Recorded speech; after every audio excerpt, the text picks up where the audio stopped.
looking at the one casino that is really concerning in Seneca County. Really, it's taking a look at this whole issue.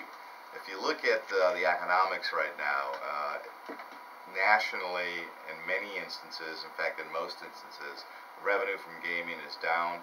In New Jersey, our neighboring state, they've closed 4 casinos. Another one is on the verge of bankruptcy. So if you look at this issue, and originally when it was proposed by the governor, it was an initiative that would foster job development, economic activity. So keep that in mind. When I voted for this, I voted to allow the people of the state of New York to have a say in whether or not they wanted to have government sanctioned gaming in New York State. The people voted narrowly for New York to get into gaming, to allow gaming in New York State outside of Native American control. After that, many of the economic conditions began to differ, and as I indicated earlier, you need to look at everything in totality right now. So even though the go-ahead was given and the governor established a site selection committee, gaming commission is going to make decisions, my feeling is, and we wrote a letter to the gaming commission, myself and Assemblyman Brindisi, urging a moratorium until everything could be thoroughly examined, reviewed, to make a determination whether or not what we were going to undertake would actually fulfill what originally was proposed as an initiative by the governor. So not only was it a economic development activity, even though I think there's much more that we need to focus on relative to economic development in addition to gaming. I mean, gaming should be a very small element of that. Beyond that, there was this idea that if and when you began to identify locations to allow gaming, that you would try to encourage the New York City population to come upstate. And that would not only draw from the major metropolitan population down in the city, but also the tourists and visitors that come to the city. So, correct. So as a result of all of those people that are visiting the Big Apple, they take a side trip upstate, and to have some of these facilities, in addition to the Native American facilities, would benefit economically the state as a whole. So that's the whole issue in perspective. Now the decision is made. And as I said, first of all, I believe that there should have been a moratorium, and no site should have been selected until they really evaluated because if you build these casinos, and then in a couple of years, they're losing jobs and they're just sitting there because they're not being able to generate the economic activity that has been proposed, what are you accomplishing? So short of that, the Site Selection Commission went out, did the request for proposals, evaluated the developers that were interested. Now they select 3. They could have went up to 4, but they select 3, and they select them all along the thruway. In Schenectady, if you look at this, this is the way it looks. Schenectady, except for the Catskills, obviously, and then in Seneca County. And so now if you look at this, you have the Senecas in the Buffalo-Niagara region. You'll have the Seneca County Casino, which will be by this developer out in western New York, which is supposedly part of the southern tier designated area. Then you would have Turning Stone here, then you would have Schenectady. Originally, they were supposed to look into the areas where there was a real need, and the southern tier really got the short end of the deal here. Yeah, well, that was kind of one of the questions. Why didn't the southern tier get one? Well, they're saying that this is a part of the southern tier region. Now, it's obviously not a part geographically of the southern tier. You'd have to be really bad in geography if you thought that Seneca County was part of the southern tier. But the I was going to make a comment about Common Core geography. Right, there you go. Maybe good point. But I think what it is here is that this was part of the region that was designated. Okay.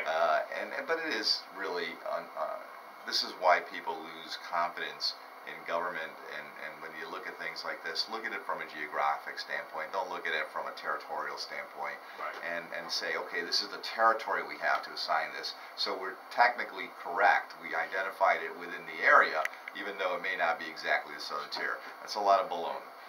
And that's what the guy who's probably been the most candid, and you should try to get him on for an interview, would be Jeff Gorell, who's the owner of Tioga Downs in Tioga County, Broome, Tioga, and also owns Vernon Downs here in Oneida County.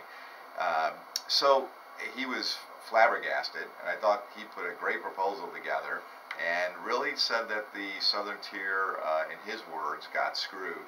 And if you read his statement or try to get him on the air, he's a pretty good interview for you because he just tells it like it is. A lot of people feel that way. So the concern I have now is, first, you're moving fast forward into an industry that is suffering nationally.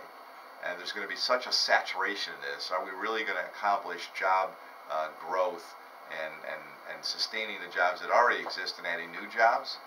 Sure, there'll be construction jobs, but what happens after? And my concern is if it becomes a zero-sum game, if some win and others lose. I'm all for competition, but when you sold this as an economic development initiative, you sold it as a panacea that was going to lower taxes, increase aid to education, grow the job force. Now, if that's not going to be accomplished as a result of this initiative, then what are you doing? And that's my concern. So particularly what disturbs me is the Seneca County one, because that is one that really was designated for the Southern Tier region. And if you're going to put it in the Southern Tier, then put it in the Southern Tier.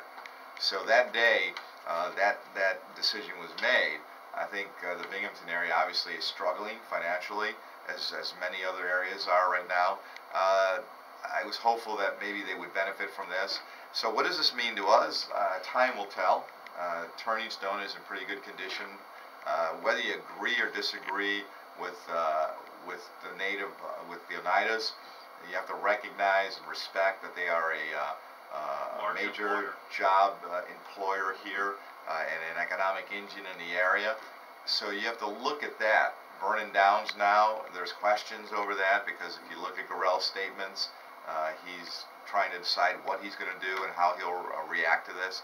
So there's a lot at stake. There's a number of intangibles that will come into this equation. But I really am urging the Gaming Commission now, who has the final affirmation of the Site Selection Committee's recommendations. They have to issue the license. This is just a designation of the site. Okay. So we're going to ask them to put it on hold. I don't believe they will. We're going to see what else we can do right now to say that you need to really look at this, because if you're not going to fulfill the initial proposal as an initiative when it was presented to the public and to the legislature, because again it was supposed to do a number of things that I described earlier, specifically to grow the economy by adding jobs. And don't give me some baloney now too, well yeah, we're going to add jobs, you're just parsing words, because there will be construction jobs and then there will be jobs there. Well then where are we going to lose jobs potentially? So if you gain them there and lose them somewhere else, that's not competition. When you went out to undertake an initiative that was supposed to be beneficial to not only the state as a whole, but even to the regions of the state. So that's kind of where I'm coming from. That's my disappointment in decision. That's my frustration what was done. And even though this was a process similar to BRAC, where you try to distance and divorce the government and the politics from the decision makers, you got to look at who these developers were. The guy in Western New York that got this in Seneca County is pretty heavily tied to Democratic politics, and so there's a lot of things that need to be looked at here, and there may have not been any direct influences, but indirectly, what does it mean? So don't sell this as this pure objective decision-making process. In fact, even the members of the Site Selection Committee, if you look at their credentials, are probably not the strongest credentialed individuals to make a decision like this. They may be intelligent people, but are they really well-versed and prepared to evaluate, as I indicated earlier, what the proposal was when originally presented, and what the intention is, and what will happen as a result of what they're